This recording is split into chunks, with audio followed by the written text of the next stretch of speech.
So here's a little update on my new N-Track modules that I'm making.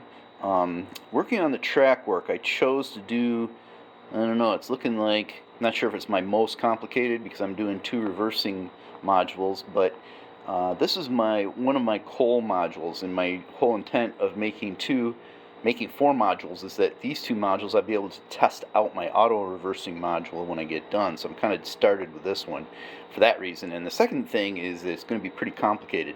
So I've got this mining module, probably coal.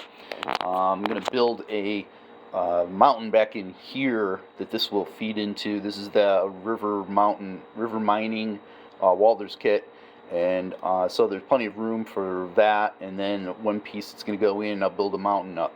So I've got this mountain division. I got one little siding that I'm going to put over here, and then I'm going to run the green through this way. What's kind of cool is I'm using Pico switches for the first time, and this is what it's going to be.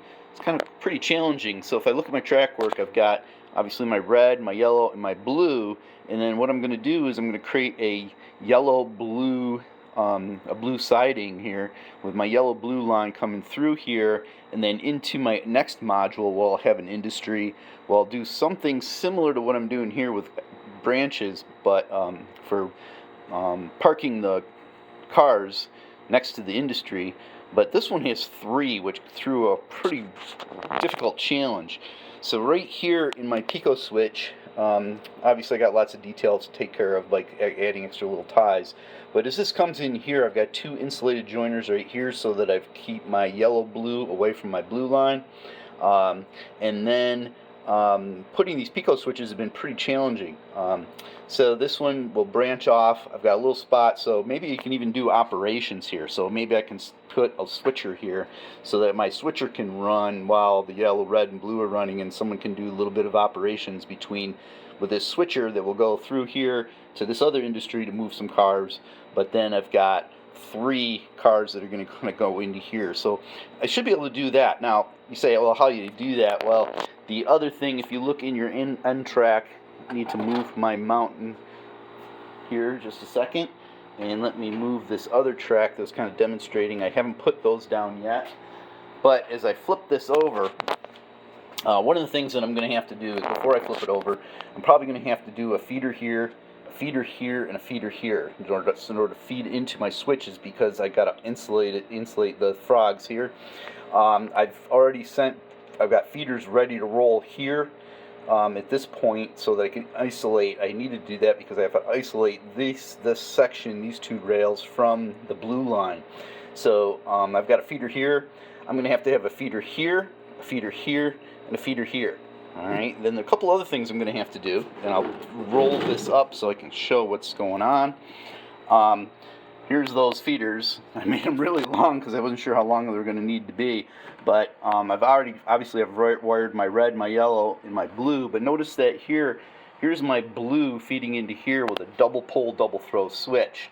So when I run my next feeder line, or my next bus line for my yellow-blue, I'm going to have to bring down here, and I'm going to come into the middle section of my double throw switch. So I can either power the blue-yellow line from the blue, or I can flip it down, and these two will go off to some other feeder I can feed this line separately from a separate power supply. So that's what that looks like underneath.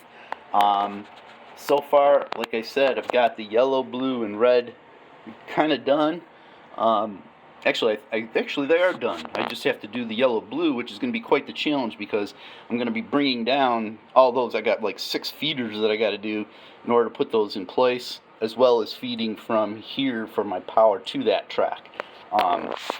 But pretty confident it's going fairly well.